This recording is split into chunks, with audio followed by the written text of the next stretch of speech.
Marco Mangelsdorf here. Energy 808D Cutting Edge. Jennifer Potter joins us again. Always look forward to that. We'll be right back.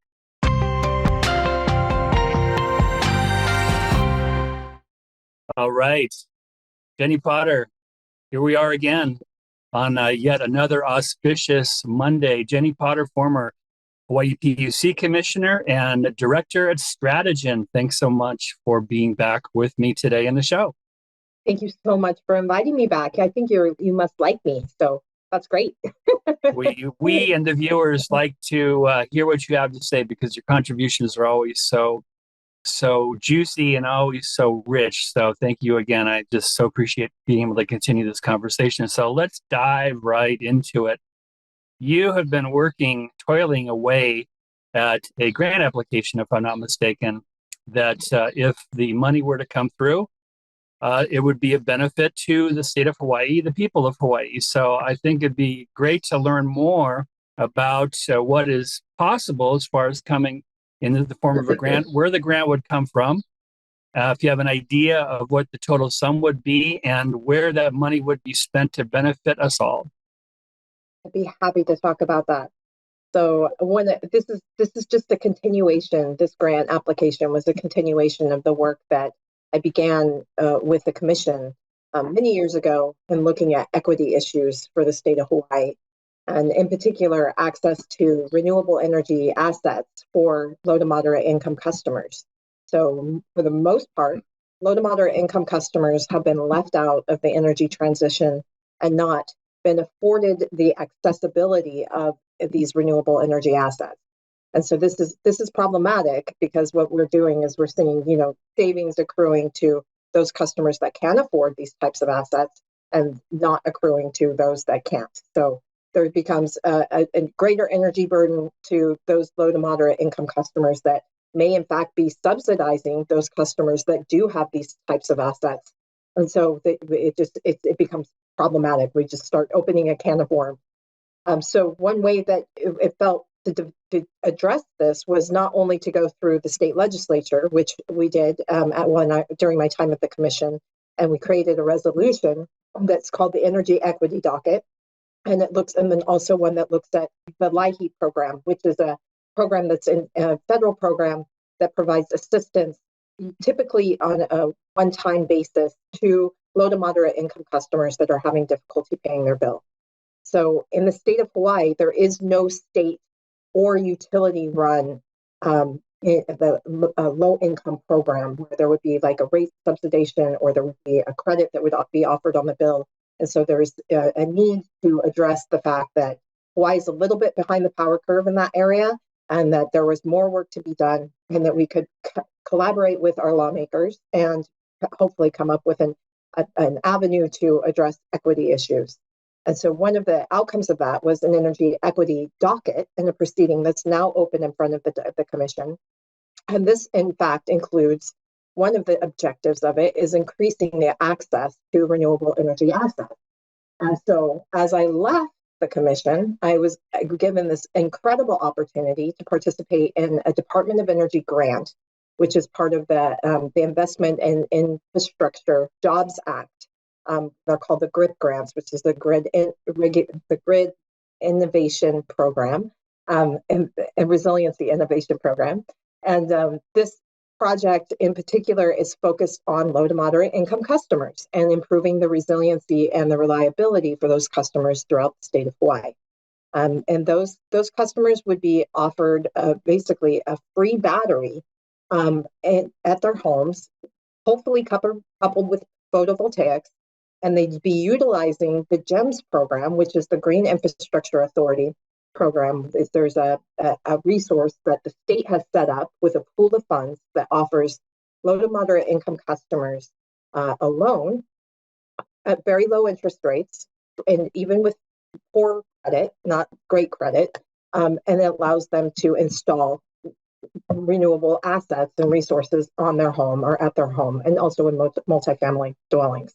So we would actually, through this grant, would be utilizing and leveraging that pool of resources from the GEMS program, from the Green Infrastructure Bank, in order to offer batteries for free that these come from a grant portion from the federal government that would be buying down a large portion of the battery costs, and then essentially allow for the installation of those batteries for free in low-income customer homes. So why is this important?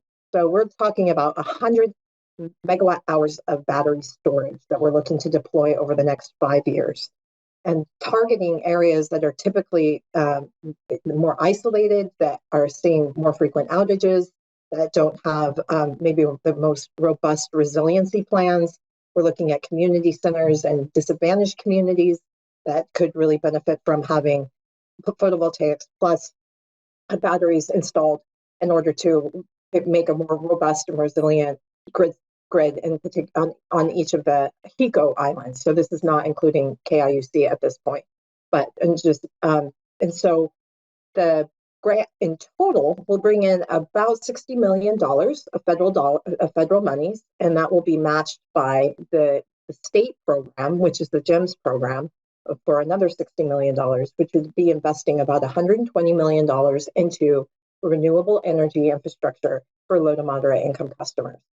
In addition to that, although we've identified low to moderate income, but we're actually using the definition of ALICE, which I don't know if you're familiar with ALICE, but ALICE is United Way, the Hawaii United Way. They've done a tremendous amount of research to look at those customers that are asset limited and income constrained, and yet they're employed. So these are people that are typically working. They don't have a lot of money in the bank. An emergency would hit them, and it would be very difficult for them to meet the monetary requirements, or to basically be able to pay for those emergency events.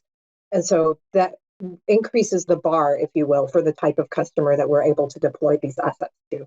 So this program is really championing the ability for Hawaii to get more renewable resources in the hands of those customers that could not opt to get them alternatively, and do it in a way where energy savings, grid service savings would actually pay for the battery in addition to the Department of Energy grant funding. So really exciting opportunity. So we're looking at about 10,000 homes in the state of Hawaii.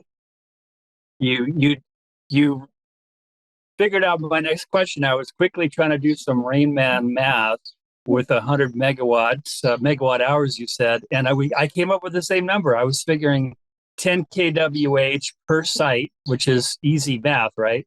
And I came up with 10,000. So I'm glad that my math skills are still there.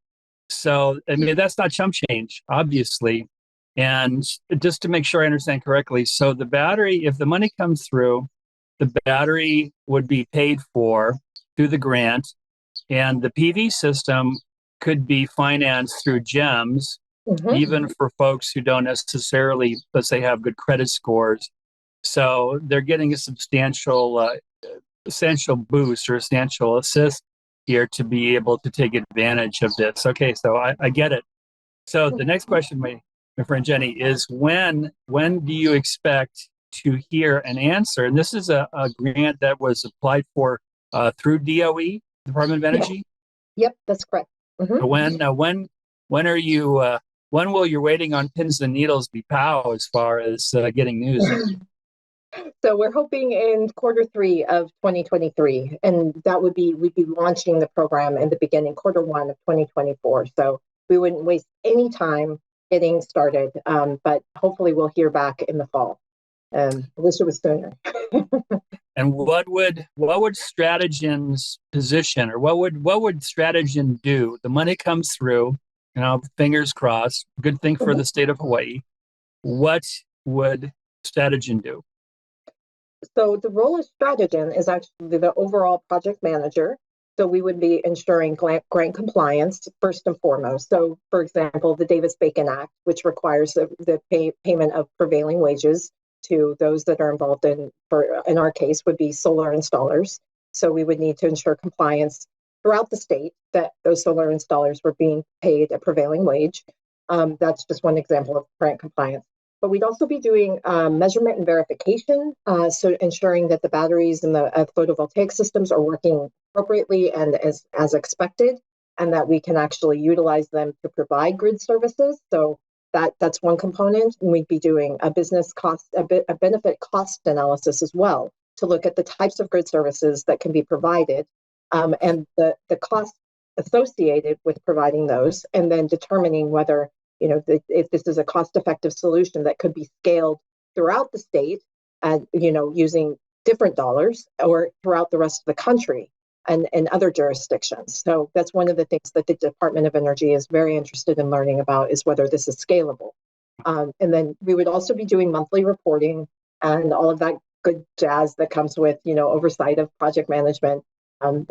But yeah, it would be we'd be doing community outreach, working closely with our friends at Hawai'i Energy, and of course the Wayfarers program and the Good Jobs Hawaii, who are with the Hawaii State Energy Office. So working on workforce development, and so yeah, there would be just a really well-rounded position for Stratagen to basically help the state achieve its goals, and to ensure that we're meeting our performance metrics and the requirements from the DOE for the funding. So we could essentially, little old Hawaii in the middle of the Pacific, we could essentially be kind of a test case for mainland states, mainland utilities, if the money were to come through. Yes, that's exactly right. Mm-hmm. That's great. Mm-hmm. I love it when Hawaii can be out in front and not, follow the lead of those folks on the mainland. It gives me a sense of pride. I'm going to go off on a little bit of a tangent, though related.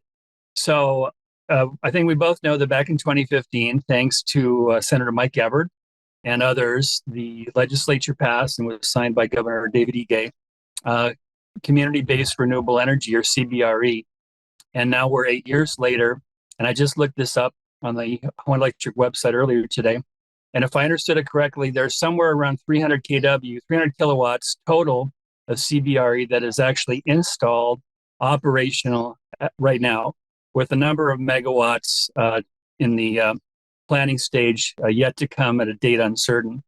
Mm-hmm. And my question to you is, do you have any insight as to why the really great idea of being able to support those who don't have the income, those who don't necessarily have the roof space, living in condos and so forth, that it's taken, that why we've made collectively so little progress over 8 years? I mean, 300 kilowatts is really chump change.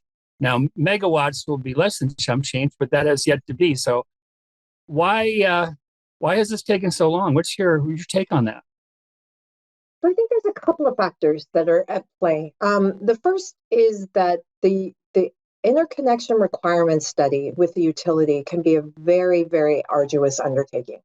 It is not something that typical developers are, that maybe deal with only mainland utilities that come to Hawaii and then try and work within the HECO, that they're necessarily familiar with sort of the nuances of what it's like to try and establish service on an island and interconnect to an island system.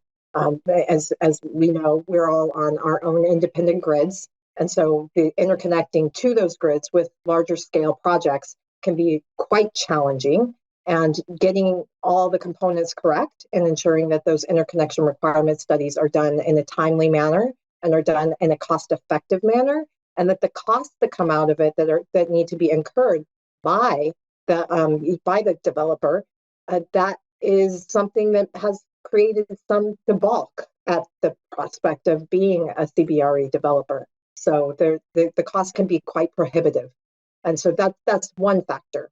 Another factor is that there's a general consensus that there needs to be some guaranteed savings to the subscribers into the program. So those customers that subscribe to the community-based renewable program, that they would get a 10% savings on their bill, similar to what you would expect if you installed solar on your roof.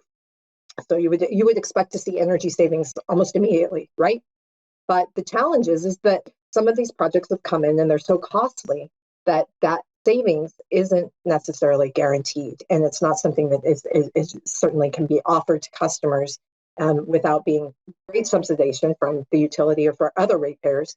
So there's a challenge in terms of offering savings to participants when you have very expensive systems in Hawaii. I mean, it's more expensive to build here and to put in these large scale systems, and that only increases the cost of these programs, and so therefore in some cases the savings just aren't there. I'm going to go. I appreciate that answer, and it makes sense to me. I'm going to go just one more step down this path of the D word, delays, because it's, I think, kind of apropos. So we had the Waikoloa 30 megawatt and 120 megawatt hours of storage plant that was kind of officially dedicated. I assume they're up to full power now, not too long ago. Mm-hmm. And this springs from the request for proposal round one, which dates back to 2018. Mm-hmm. And if you do the math, that took about 5 years to go from proposals, vetting, negotiations, last and best final, and so forth and so on. In the case of the second winner on this island, also 30 megawatts of solar, 120 megawatt hours of storage on Parker Ranch land by Interjex, Ale Kuawehi. They are forecasting they will be online Q2 of next year. So you do that math, and that's 6 years. So 5 years and 6 years. I asked Colin Yost last when we were on together, last show. I asked him what, if anything, could be done about that. And he said, well, the commission has been acutely aware of the long timeline, as you well know. Mm-hmm. And he thought that with some improvements in place, that could shave that timeline down by, I think he said, a couple of years. How realistic do you think that is?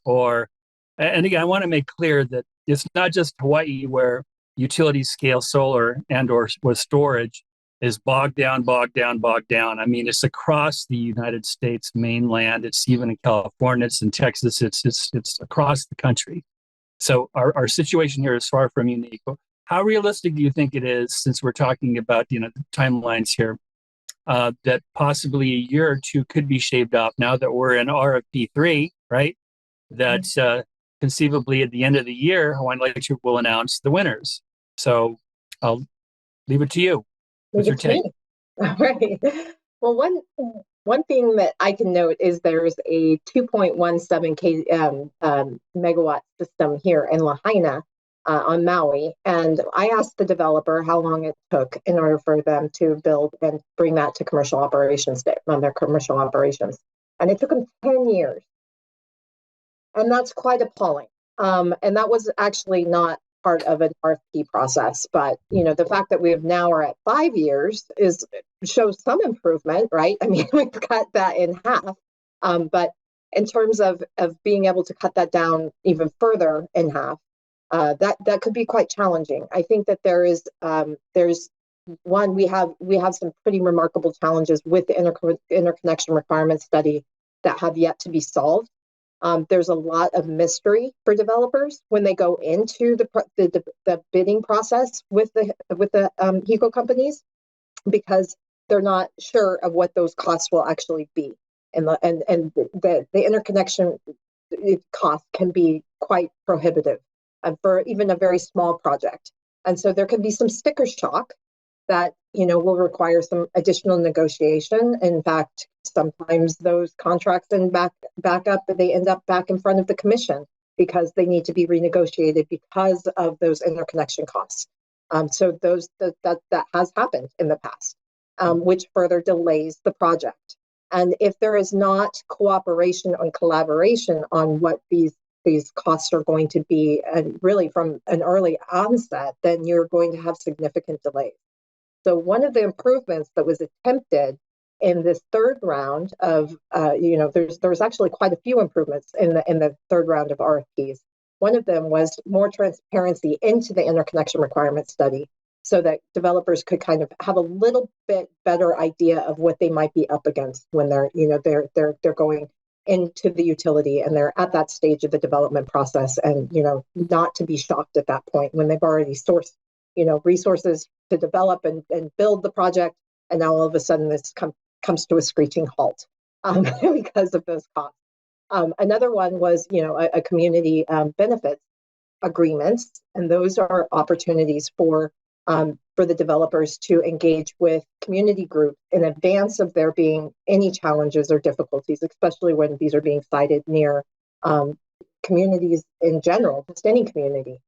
There's significant delays that are caused by, communities that do protest these developments in their backyard, and that's to be expected. And there needs to be an advanced approach, dealing with those types of interactions with our community members. So dealing with that, putting that into the RFP from the get-go, and saying that this is going to be a requirement for you to do business in the state of Hawaii. You will have to work with the community. You will need to develop a community benefits agreement. And then in addition to outlining several of the interconnection requirement studies, conditions, if your criterion, if you will, then that should help with some transparency for those developers. Now, it's still doing business in Hawaii as a developer. When you look at 6-year timelines in order to get to commercial operations, how do you plan for costs? 3 to 6 years in advance. I mean, that's a very challenging ordeal. So you can't really, especially in light with the continuing brouhaha in Washington regarding tariffs that have been held in abeyance, with now measure passing both the House and the Democratic Senate that would overturn Biden's pause on tariffs. That's a whole other subject that a few moments ago you said from the get-go, and I thought, gecko. Yes, if we had more geckos involved, I think they're, positive aumakua for getting things done, taking care of necessary things. But maybe that's a subject for another conversation. So let's dramatically shift gears to advanced rate design. The reason I think this is appropriate is because there was a very much in-depth piece by one Herman Trabisch there in Utility Dive, who we both know, and you were extensively cited. And I know that was while you were at the commission, that was one of your parts of your one of your baskets. So how about you introduce us to the notion of ARD, advanced rate design, and why people in Hawaii should care? Absolutely, I'd be happy to do so. So so what we're talking about is time varying rates. And what that means is rates that vary based on the time of day and when you're using things. And some people may recall back in the day when we had cell phones that actually had peak time hours, if you will. And if you called during those peak time hours, you paid a premium on the cost per minute that for utilizing the phone lines at those hours. This is a very similar, same thing with matinee, a matinee movie ticket versus a peak time movie ticket. So can I ask just a quick clarifying question? So is ARD a new acronym for TOU, time of use, or are they different? It's a new acronym. Okay. Time of use is, so advanced rates can be more than just time of use. Okay. But time of use is actually spreads the spectrum, if you will. So, I mean, it can, as long as you're talking about temporal, meaning, when something is used, the time of the day that something is used, then that's pretty much time of use or time varied pricing. And advanced rates are considered those that are temporal in nature instead of being volumetric, which volumetric is what we have currently here in Hawaii, where you're charged a constant rate up to a given tier. So up to maybe let's just say 500 kWh, you're charged one price. And then beyond that, you're charged a price that's incrementally higher, and then so on and so forth. And so those volumetric rates are literally measuring the quantity of energy that you're using over the period of your billing cycle, but not necessarily at the time of which you're using it. And the reason why it's so important to consider temporal aspects to when we talk about rate is that there's a cost causation. So when you're using energy during the height of the day, where the energy demand is the greatest, which is typically between 4 and 9 p.m. in the state of Hawaii, and that is when we have to start up additional generators. You have to start, and you're using perhaps diesel fuel that's more expensive than, say, bunker fuel than some of our other oil-based and fossil fuel generation facilities. And so, and also photovoltaics have gone offline because the sun is now setting. And so we have, an opportunity for customers to so during those peak hours, those peak hours, it's more expensive period, to run the grid for the electric system. It's just much more expensive to generate electricity. And so if you use a price that reflects the cost causation, if you will, of those higher costs for generating and transmitting energy and delivering it to customer homes, then you're in a situation where you can perhaps persuade consumers to use less energy during those hours where it's more expensive. So you actually are mirroring the cost of producing an electron and delivering it at a specific hour of the day with the cost that's actually charged to the customer. So it becomes a much more even playing field instead of, this idea that all energy costs the same throughout the day. That's not the case. Energy actually varies. It's different prices throughout the day. And so the point of ARD and the advanced rate design is to really influence customer behavior to use less energy during hours that are more constrained, where we have more dirty facilities that are producing dirty, meaning fossil fuel generators that are producing energy, and then instead use it at hours where there's more solar on the grid and there's more renewable energy, wind and photovoltaics. And so that idea is basically to shift the energy, make the energy cheaper during the middle of the day when those renewable resources are there. In fact, almost to the point where it's free, and then charging a high price during the evening hours where it's very costly to produce that energy. So it's a tried and true way of changing the way that the grid operates and functions, and how we service the grid and provide services to our customers in a way that's more cost effective in the long run. Well, that's a great answer. Thank you so much. And so a couple follow-on questions. When will this be implemented here in Hawaii? Question one. And question two, for those no small number of people who said, I don't want to be thinking about what I'm paying for electricity at this time of day versus that time of day. I don't want to participate. I choose to opt out, just like you have people opting out of having so-called smart meters on their home, right? It's just, no, I don't want to do that. So when will it be implemented, and can someone like me or anybody else, home or business, simply say, no, not going to do it? Yep, absolutely. So this is what we call a default rollout. So it would be a rate that everyone would be placed on, with the opportunity to say, I don't want to be on it. I don't want to participate at all. And we want to make that as easy as possible for people to say, literally like check a box on a postcard, mail that back into your utility, or sign on a form online and say, this is not going to work for me. I'm not willing to participate. And they can actually be put back on what will be called an opt-out rate. How what that is not yet to be determined. We haven't figured that out yet. So I'm going to guess, sorry to interrupt, but I'm going to guess that the opt-out rate would be somewhere between the peak highest rate and the lowest rate at a wherever that midpoint or non-midpoint is going to be cheaper than the highest cost of electricity, depending on the time of day, and more expensive than the lowest cost. Do you think that's a reasonable assumption? That's a very reasonable assumption. Absolutely. Yep. That's correct. Okay. Yeah. So it's really, folks at the utility aren't going to want to talk about, well, we're going to penalize and benefit people, in terms of rate design. It's going to be, we disincentivize folks, right, from using power during peak demand when the load on the utility is highest, and we incentivize people to use power when it's cheapest, which, one of the things that comes to mind is conceivably you could do some arbitrage here.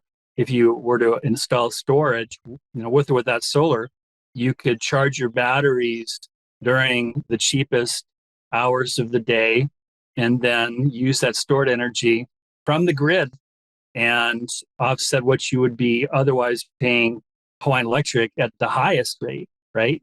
I mean, certainly the ARD, right, minds like yourself have thought of that possibility, right? The arbitrage is one of absolutely. That's one of the things that we are banking on, is that people will do that, because we do need to shift that load from the evening hours to the middle of the day. So yes, please arbitrage. Please arbitrage. Okay, I don't think you answered the when question. I didn't. No. So we're going to actually roll out a pilot in Q3 of 2023. And then there will be the full implementation will be in Q2 of 2024. So that is when it'll be, I think it's Q3, 2024. The AMI meter rollout will be complete by Q2 of 2024. And that's necessary in order for us to have the data to do time of use rates. So we do have to have that complete prior to having these rates go into effect. Okay, so it's sometime next year with details yet to be rolled out, as we also wait for the details of the Smart DER, Smart DER program, which last I heard are supposed to go online mid-August. But now we're month 5 in the year. We're the 15th of May, and we're only 3 months away, apparently, unless they've changed the timeline from the Smart DER program rolling out. So it's just interesting as usual, Jenny. We just got so many juicy balls in the air, and we didn't get a chance to talk about the Hawaii Energy Conference, which will be taking place next week on Maui at the MAC. You'll be there, I'll be there, and what I call the energy C and D scene. So next time we powwow on the show here, I'm sure we'll be able to find some interesting things to comment on. So, gee, the half hour goes by so very quickly, and we always cover some juicy stuff, as always. And I thank you so much for joining us and ThinkTech Hawaii today. And till the next time, thanks very much, and ahui ho. Ahui ho. Much aloha. Thank you.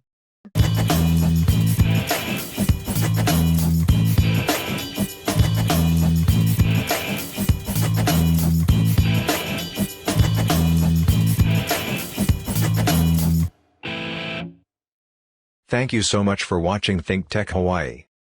If you like what we do, please like us and click the subscribe button on YouTube and the follow button on Vimeo. You can also follow us on Facebook, Instagram, and LinkedIn, and donate to us at thinktechhawaii.com. Mahalo.